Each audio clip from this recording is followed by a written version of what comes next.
ગંદેવી sugar ફેક્ટરીની વિભાગ 7ની બેઠક ચોક્કસ સહકાર પેનલને જાય છે. કપિલભાઈનું ભવ્ય વિજય, કપિલભાઈ ઉર્ફે કમલેશભાઈનું ભવ્ય વિજય થાય છે. કમલેશભાઈ એટલે ગંદેવી સુગર ફેક્ટરીના તેઓ કર્મચારી હતા, પણ કર્મચારીમાંથી તેમને રાજીનામું મૂકીને આ ચૂંટણી જંગમાં ફેલાયા હતા. અત્યાર સુધી પગાર લઈને આ સુગર ફેક્ટરીની સેવા કરતા હતા, હવે સેવા કરવા માટે સુગર ફેક્ટરીમાં પ્રવેશ છે. ત્યારે કમલેશભાઈ, પહેલા તો આ નિર્ણય કેમ લીધો હતો? મારે ઘણો વખતથી મારે વિચાર એ જ હતો. આગલી ટર્મનું મેં વિચારેલું હતું કે મારે હવે કંઈ ને કંઈ ખેડૂતો માટે મારે કરવું જ છે.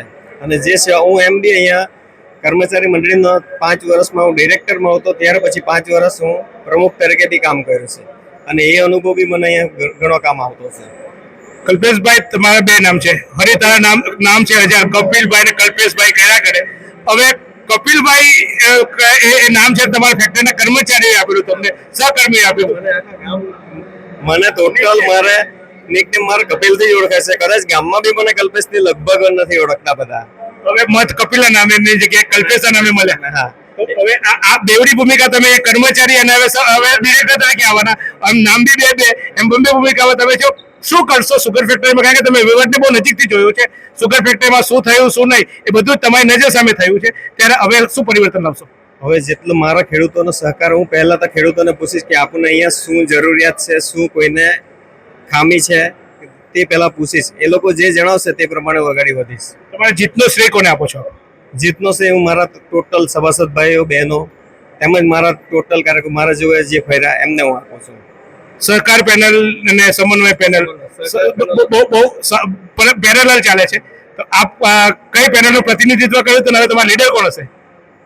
લીડર તો એ અત્યારે અમે રણજીત કાકાના લીડરશિપ હેઠળ જ અમે ચાલતા છે અને સહકાર પેનલ મારી છે.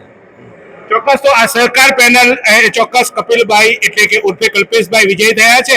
અને આ જીત એ ચોક્કસ એ મોટી જીત છે, કારણ કે આ કર્મચારીઓની જીત છે. અહીંયા જે કામ કરતા કર્મચારી હવે આ સુગર ફેક્ટરીમાં વહીવટમાં આવશે.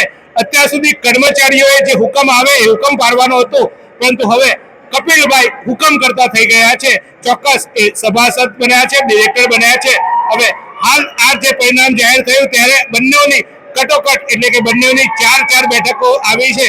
4 બેઠકો સમન્વયની અને 4 બેઠકો સહકારની. ત્યારે હવે જેમ જે પરિણામો આવતા જશે તેમ આ સુગર ફેક્ટરીના વહીવટ સામે પણ ચોક્કસ અનેક પ્રશ્નો છે, કારણ કે 8 બેઠકો પૈકી ટ્રાય થઈ છે, 4 બેઠકો બંને પેનલો જીતી છે.